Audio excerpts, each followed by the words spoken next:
Chapter 15. An entire week went by, and there were not any reported deaths. I was beginning to worry that Hector was right about Richard being one of the killers. It still could have just been Casey and Tyrone, because he had those two locked up for the whole week. But I believed there had to be at least 3 attackers. There was still the possibility that Hector was involved with the murders too. He also had not been around the town for the entire week, and only called me to let me know Casey and Tyrone were being held behind bars. That's the reason I did not tell him what kind of traps I was using. Although, if Hector was the killer, he would have nothing stopping him from coming back to kill again. I just assumed that he played it smart and stopped when he made sure that someone else could take the blame. Even though the killing had stopped, the people of the town had not gone back to normal. People still did not walk outside. They kept their windows and curtains shut, and they didn't sit outside on their porches as much as they used to. It even seemed like the birds did not chirp as much either. I went to the park once to check if there was any hole under the bush where Suzanne had disappeared. Other than that, I only ever walked outside briefly down the street when Henry was with me, and we didn't do it to relax anymore. We did it to see if there was anyone suspicious lurking around. The sun had just set when Henry and I started doing another short walk down the street. We made sure to carry our gas masks and conceal a small metal ball in our pockets that we found in our basement. This was to give us a way to fight back if the killer appeared and tried to attack us. Although, both of us were starting to think that this daily walk was a waste of time. "I don't know about this anymore," Henry said. "Hector probably got the killers. Maybe we should just focus on relaxing. The town is probably safe now." "You're probably right," I said back, then sighed. Just as we were turning to head home, we heard a scream coming from a nearby house. We quickly ran towards the ear-piercing sound. The house we approached was 44, and the door was wide open. We ran inside and instantly noticed a faint brown fog. So we both put on our gas masks. The person who was trying to kill the family was caught in the net. We could not see who it was because the criminal was wearing a mask. The family quickly left the house. I kicked away the knife that the criminal dropped on the floor. Then I took out my phone to call the cops. While I did, the criminal managed to get from under the net and started running. Henry tried to stop him, but the masked murderer slammed him against the wall. I started to chase after him. I took my gas mask off so I could breathe better as I chased the criminal down the street. He was outspeeding me, so when he turned the corner, I ran behind the houses, hoping to cut him off. He started running down the next street, which allowed me to be able to barely catch up. When I did, I tackled him to the floor. I took out my metal bar and started to hit him, but he quickly knocked it away from me. He then started to overpower me, and I was pinned to the ground. That's when he took out another knife to stab me. Right before he could, someone tackled him off of me. I stood up and looked at the person who saved me. It was Hector, and he had the killer pinned to the ground. The masked man appeared to give up as soon as he was down, and Hector handcuffed him. Hector then motioned me to walk over to them. "Do you want to do the honors?" Hector asked as he nodded over to the killer. He wanted me to take the mask off. I saw the confidence in his face. He thought for sure it would be the person he accused this whole time. I slowly took the mask off, and it was exactly who Hector thought it was. Richard. I had no words. I looked at him in his eyes as I shook my head.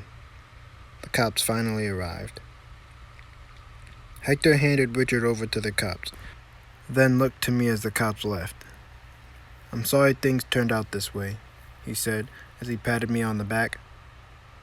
"I just don't understand," I responded. "How? Why? I have so many questions. We will find all the details soon. For now, just be happy it's over. All the killers are now being detained. I took a deep breath in and tried to relax. The thoughts of Richard swarmed my mind.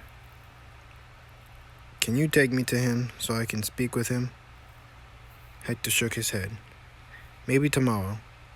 Let the cops do their business with him first. I saw Henry down the street, walking towards me and Hector. He appeared to be limping, so we met him halfway. You guys caught the killer? Henry asked. Yes, I answered. Are you okay? I'm in a little pain, but I'm managing. You look like you're in a lot of pain, Hector stated. Did Richard hurt you? No. Why would Richard hurt me? He's not even around. I was just attacked by the killer. He pushed me into the wall. There was a moment of silence. Hector looked at me, giving me the feeling that he wanted me to be the one to tell Henry that Richard was the killer. When I continued to stay silent, Hector blurted it out. Your friend Richard was the killer we just caught. What? Henry asked in shock. No, Richard left a week ago. There's no way. You're lying. Hector nodded his head towards me, and then Henry looked directly into my eyes. I could see how badly he wanted me to deny Hector's statement. I wanted to deny it too. It's true, Henry, I said. Richard was the killer. Like me, Henry had no words. Henry and I started walking home after Hector left. Henry was limping a lot, so I had to let him lean on me.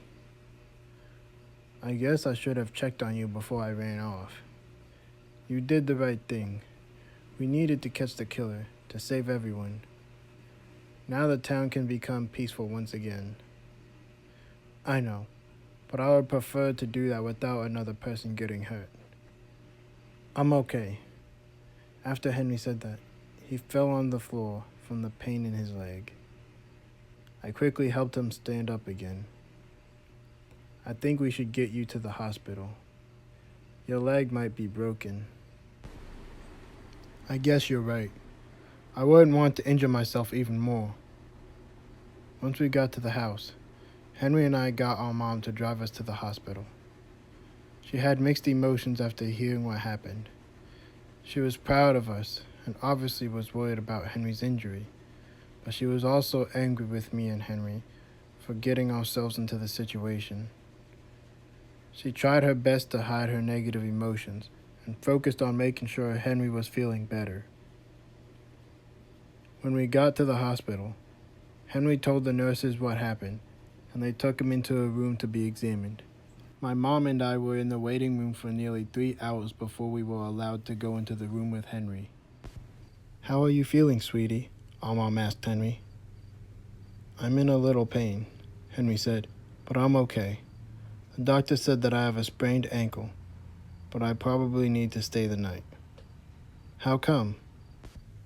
He told me that there's some more testing that needs to be done. I'm not sure for what. Just then, the doctor came in to discuss to my mom the situation Henry was in. He stated that there was some toxic chemical in Henry's body that was weakening him, but made sure to tell her that he was not in serious danger. The only problem with the situation was the duration that the doctor told us Henry's body would need to heal. He stated it would take him at least 3 weeks before the toxins were fully out of his body, and they did not have any medicine for it. It seemed to be a chemical that none of the staff in the hospital were familiar with. In fact, they straight up told us they never seen this type of toxin before Henry got here. It was almost like it magically showed up. That's what the doctor directly said to us. I was not sure how they knew Henry would be okay if they did not know anything about the toxin he had, but I tried my best to believe them. After hearing about the toxin, I immediately thought of the project I had been working on in the basement. Curing the body of toxins is exactly what I was trying to accomplish. Henry thought of my project too, because as soon as the doctor left, he asked me about it. Since the hospital doesn't have a cure, he started saying, do you think you can try your device on me, Thomas? I would love to, I replied, but I never tested it before. I wouldn't want to harm you more. I completely trust your invention. You're really smart and have worked on it for a long time. No doubt in my mind that it works. I smiled. I guess I can do a small test on you when we get home. And after it works, you can make lots of money off of your invention. I smiled more. After that little conversation, I started thinking about Richard again. I was curious about how he would have gotten such a rare, mysterious toxin. Richard always did have ways to get access to some crazy stuff, but this time, it did not make sense to me. In fact, there was a lot of stuff that did not make sense to me. I decided to talk to Henry about my thoughts.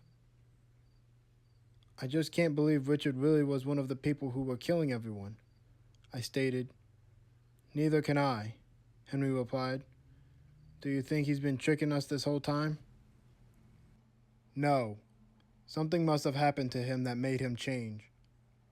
There's still some things that don't add up. I agree. How did he get those chemicals and gases? Maybe Casey or Tyrone had them. But how would they get them?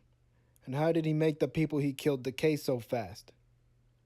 We might find out after the detectives go through all his stuff. Our mom came in and stated she was going home since it was getting late.